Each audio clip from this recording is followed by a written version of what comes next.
नमस्ते। आज के इस कालांश में हम पढ़ते हैं अलंकार। छोटी कक्षाओं से जब हम काव्य रचना पढ़ना प्रारंभ करते हैं तो हमें रोचकता महसूस होती है, बड़ा आनंद आता है। उस आनंद का कारण ही है काव्य शास्त्र के कुछ ऐसे विषय जो उसकी रोचकता बढ़ाते हैं। अब अलंकार किसे कहते हैं, कितने प्रकार के होते हैं और कक्षा 12 के पाठ्यक्रम में किन किन अलंकारों को शामिल किया गया है, हम आज के इस कालांश में इन्हें पढ़ेंगे। सबसे पहले हम देखते हैं अलंकार की परिभाषा। अलम क्रियते इति अलंकार है। कहने का मतलब है कि जो अलंकृत करे या भूषित करे उसे अलंकार कहते हैं।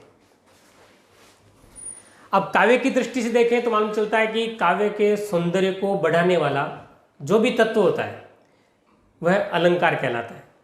आइए हम अलंकार की परिभाषा लिखते हैं।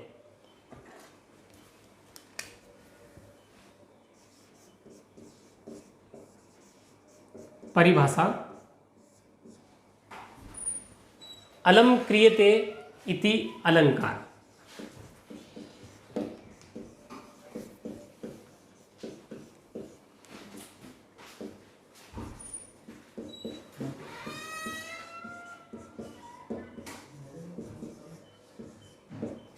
अलम क्रियते इति अलंकार अर्थात जो अलंकृत करे या भूषित करे।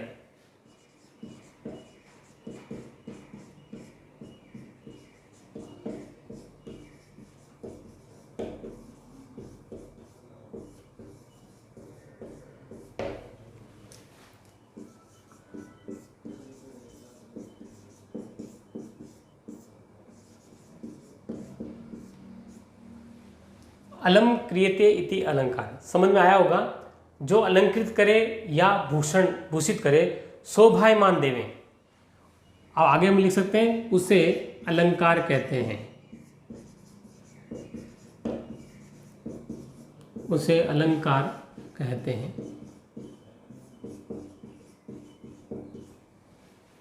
जिस प्रकार से किसी महिला को गहने पहना दिया जाता है तो उसकी सुंदरता में वृद्धि होती है, ठीक उसी प्रकार से काव्य में अगर अलंकार का प्रयोग किया जाता है तो काव्य की शोभा बढ़ जाती है। इसलिए हम लिखेंगे आगे कि काव्य के सौंदर्य को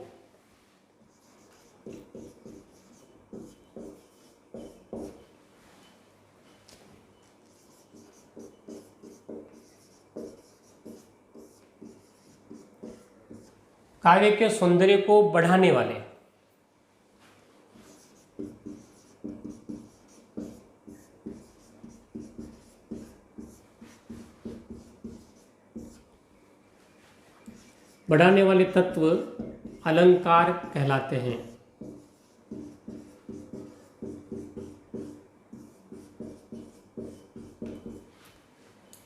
पुनः हम देखेंगे एक बार। अलम क्रियते इति अलंकार। जो अलंकृत करे या भूषित करे उसे अलंकार कहते हैं। और काव्य के सौंदर्य को जो बढ़ाते हैं ऐसे सभी तत्व अलंकार कहलाते हैं। अलंकार शब्द अलम और कार इसके योग से बना है। सुंदरता की वृद्धि करने वाले जो भी तत्व होते हैं काव्य में सुंदरता बढ़ाते हैं, सौंदर्य बढ़ाते हैं, तो वह सभी अलंकार कहलाएंगे। अब अलंकार कितने प्रकार के होते हैं, तो भारतीय जो हमारा काव्य शास्त्र है उस काव्य शास्त्र के आधार पर अलंकार 3 प्रकार के होते हैं। प्रकार।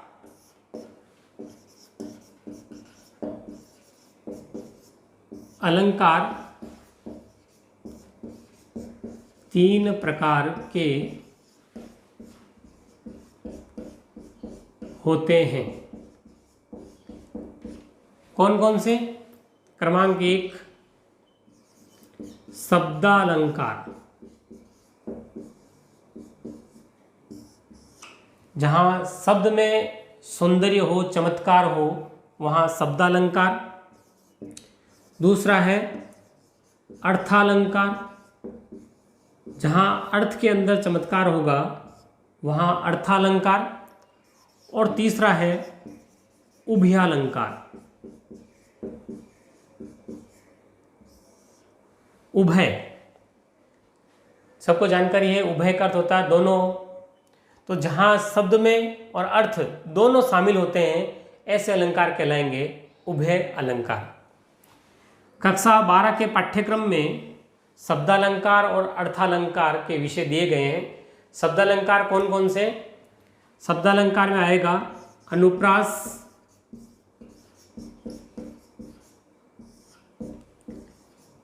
यमक और श्लेष। ये 3 अलंकार कक्षा 12 के पाठ्यक्रम में शामिल है शब्दालंकार में। अर्थालंकार में उपमा, रूपक, उत्प्रेक्षा,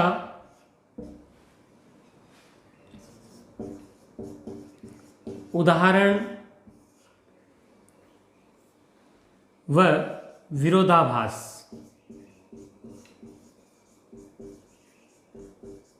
इस प्रकार से ये 5 अलंकार अर्थालंकार पाठ्यक्रम में शामिल है, 3 अलंकार शब्दालंकार में शामिल है, उभयालंकार कक्षा 12 के पाठ्यक्रम में शामिल नहीं है। आइए एक एक की परिभाषा हम समझते हैं। सबसे पहले देखते हैं शब्दालंकार की परिभाषा क्या होगी।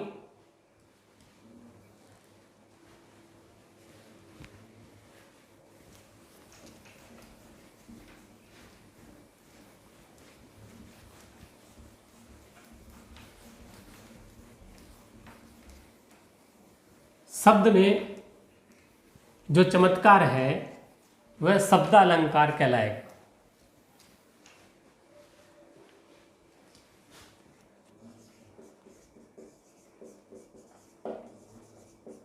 शब्दालंकार क्रमांक 1 परिभाषा।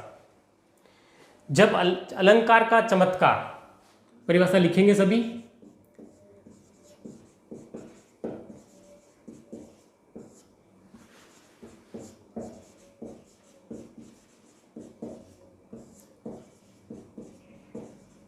शब्द में हो, परिभाषा देखिए, सीधा सीधा अर्थ है शब्द अलंकार, कि जब अलंकार का चमत्कार शब्द में हो तो वहां शब्दालंकार होता है।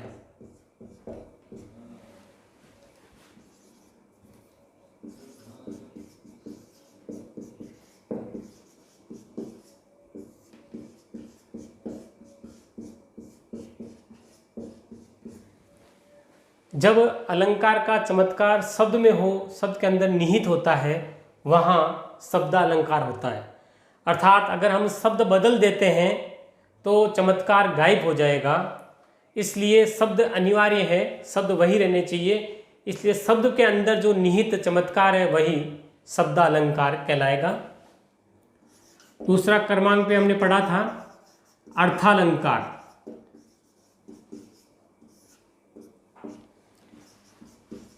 जब अलंकार का चमत्कार अर्थ में निहित हो, अर्थ में हो, वहां अर्थालंकार होता है।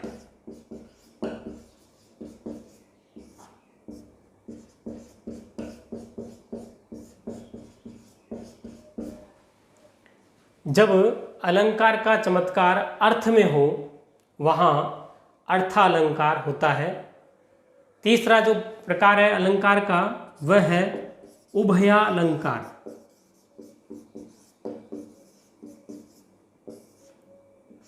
जैसे हमने अभी चर्चा की है, उभय यानी दोनों, उभय का होता है दोनों। दोनों कौन कौन से? शब्द और अर्थ। जब अलंकार का चमत्कार उसके शब्द और अर्थ दोनों में होता है तो वहां उभय अलंकार होता है।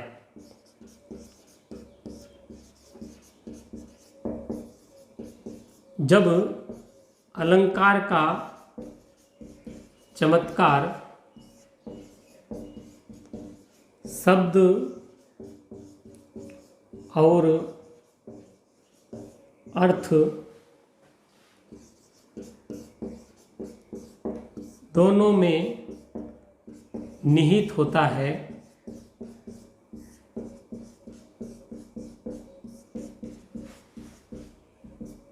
वहाँ उभया अलंकार होता है।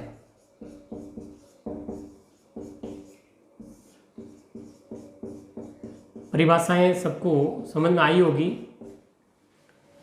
जहाँ शब्द में चमत्कार होगा वहाँ शब्दालंकार होगा, जहाँ अर्थ में चमत्कार होगा वहाँ अर्थालंकार होगा, और जब शब्द एवं अर्थ दोनों में चमत्कार होगा तो वहाँ उभया अलंकार होगा। इस प्रकार से अलंकार 3 प्रकार के होते हैं: शब्दालंकार, अर्थालंकार और उभयालंकार।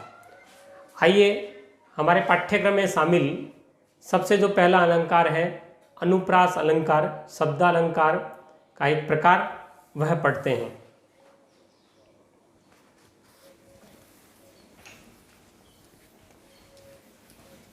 बहुत सारी कविताएं हम पढ़ते हैं, उन कविताओं में हमें रोचकता महसूस होती है, आनंद की अनुभूति होती है।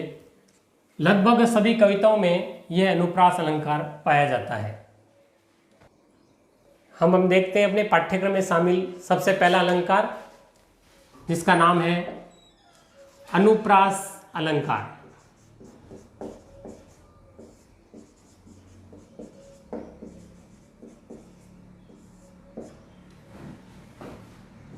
यह शब्दालंकार है।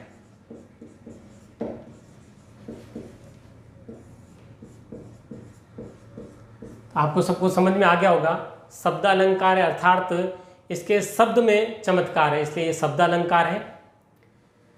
अनुप्रास का क्या अर्थ होता है? अनु अर्थात बार बार, पास यानी वर्ण, बार बार वर्ण की जहाँ आवृत्ति होती है वहाँ अनुप्रास अलंकार होता है। अधिक कविताओं में हम देखते हैं, बहुत सारी कविताएं पढ़ते हैं तो उनमें अनुप्रास अलंकार मिल ही जाता है।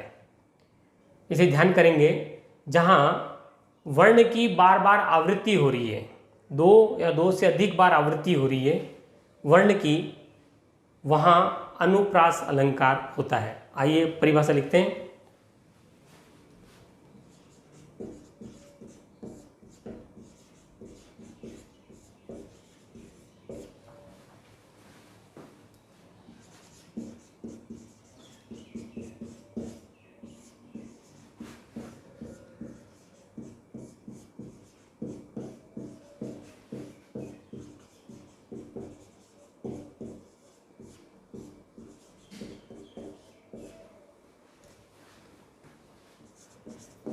जहाँ वर्ण की आवृत्ति 2 या 2 से अधिक बार होती है वहाँ अनुप्रास अलंकार होता है।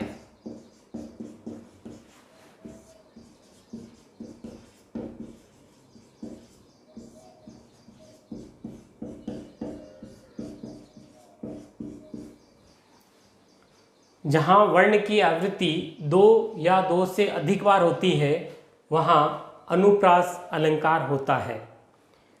एक उदाहरण के द्वारा हम देखते हैं और सुनते भी हैं, सामान्य प्रयोग नहीं करना है, लेकिन हमने सुना है कि चंदू के चाचा ने चंदू की चाची को चांदनी चौक में चांदी के चम्मच से चटनी चटाई। ये काव्य रचना नहीं है, केवल समझने के लिए है कि इसमें देखते हैं तो प्रथम वर्ण च है, बार बार आवृत्ति हो रही है, अर्थात ऐसा काव्य जिसमें एक ही वर्ण की आवृत्ति 2 या 2 से अधिक बार होती है वहाँ अनुप्रास अलंकार होता है। उदाहरण के द्वारा देखते हैं, जैसे मुदित महीपति मंदिर आए।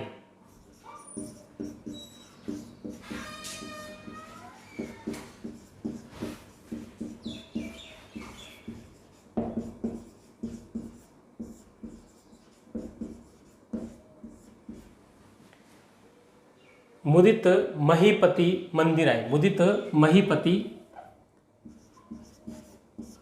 मंदिर आए। तो हम देखते हैं कि यहाँ पे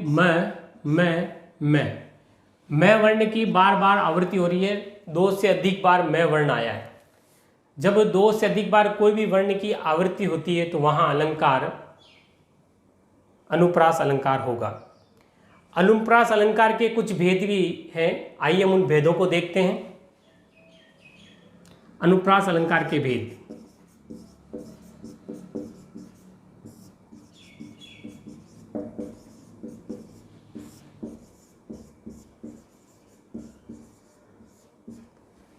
मुख्यतः अनुप्रास अलंकार के 4 भेद हैं।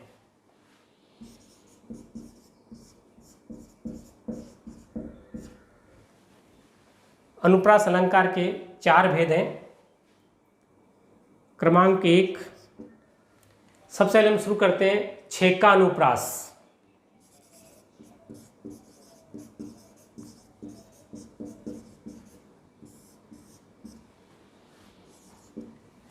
दूसरे क्रमांक पे आएगा हमारा वृत्त्यानुप्रास।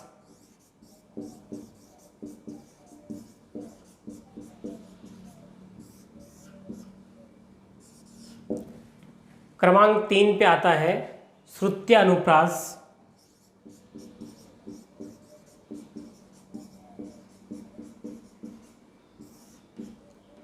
और क्रमांक 4 और अंतिम आएगा अंत्यानुप्रास।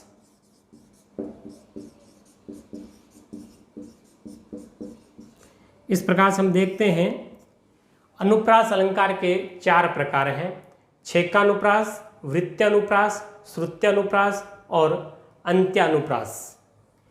छेकानुप्रास क्या होगा? जहां वर्ण की आवृत्ति एक बार होगी।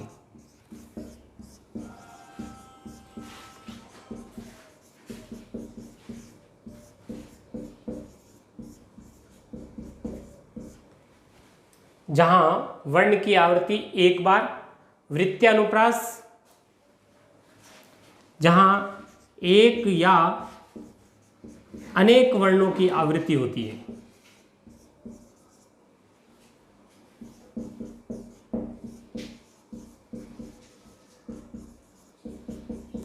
एक या अनेक वर्णों की आवृत्ति जहां पर होगी वहां वृत्त्यानुप्रास होगा। श्रुत्यानुप्रास एक ही उच्चारण स्थान से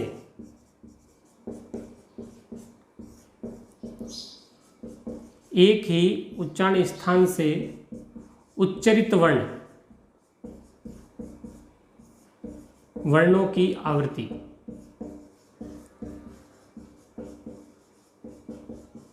एक स्थान से, चाहे वो कंठ में हो, तालु हो, मूर्धन्य हो, दंत्य हो या औष्ठ्य हो, कोई सा भी हो वर्ण हो, एक ही उच्चारण स्थान से अगर उच्चरित वर्णों से बनी हुई कोई काव्य पंक्ति है तो वहां पर जो अलंकार होगा वो होगा श्रुत्यानुप्रास।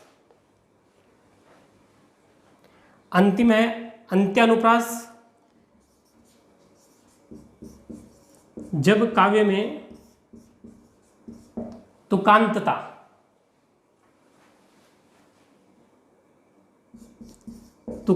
यानी पंक्ति का जो समाप्ति है वहाँ तुकबंदी होती है, तुकांतता होती है, वहाँ पर यह अलंकार रहेगा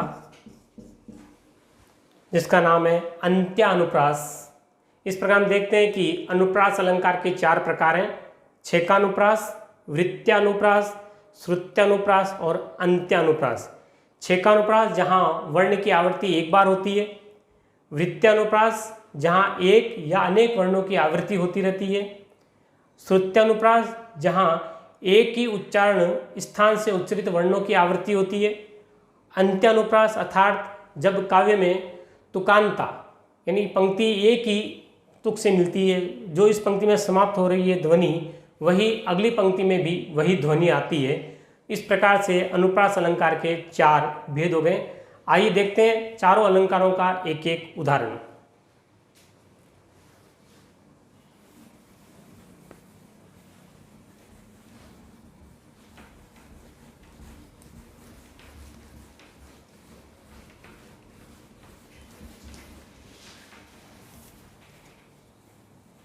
सबसे पहले अब हम देखते हैं प्रत्येक भेद का एक एक उदाहरण।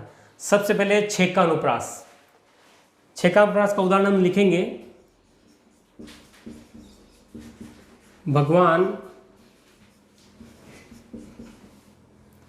भक्तों की, या फिर अब दूसरा देंगे, भगवान भागे दुख देश की जनता फले फूले।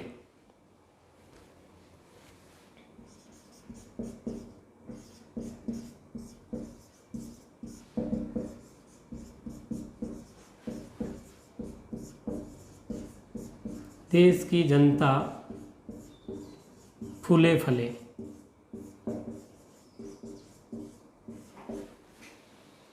अभी भी महामारी से हम गुजर रहे हैं, तो भगवान से हम प्रार्थना करते हैं कि हे भगवान, जितने भी दुख हैं हमसे दूर हो जाए, जनता सुख और समृद्धि की ओर जाए। तो यहाँ हम देख रहे हैं कि भय वर्ण है, उसकी आवृत्ति केवल एक बार हुई है और बाकी वाक्य दूसरा है। तो यहाँ वर्ण की आवृत्ति एक बार होती है, वहाँ छेका अनुप्रास होता है। अगला है वृत्त्यानुप्रास। तरनी, तनुजा, तट, तमाल, तरुवर, बहुछाई।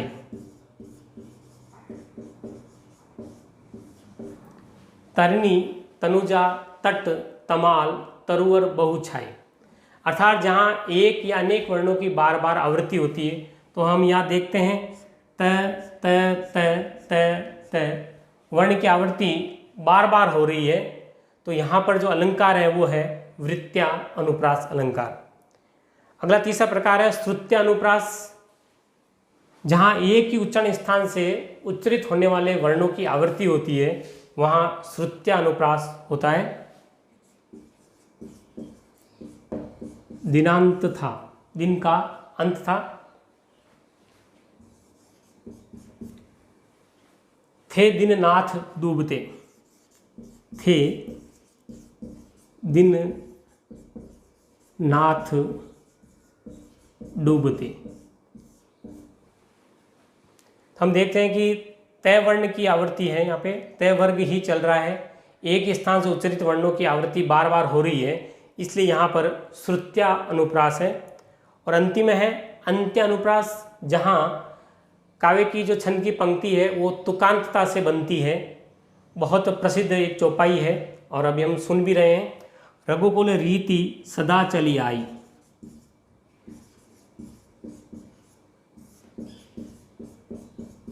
रघुकुल रीति सदा चली आई।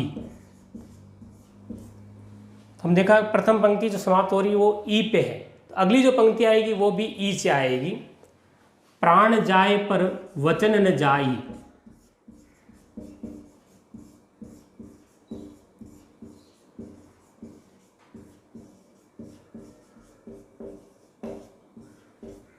इस प्रकार से अंतिम में पंक्ति में तुकबंदी आ रही है।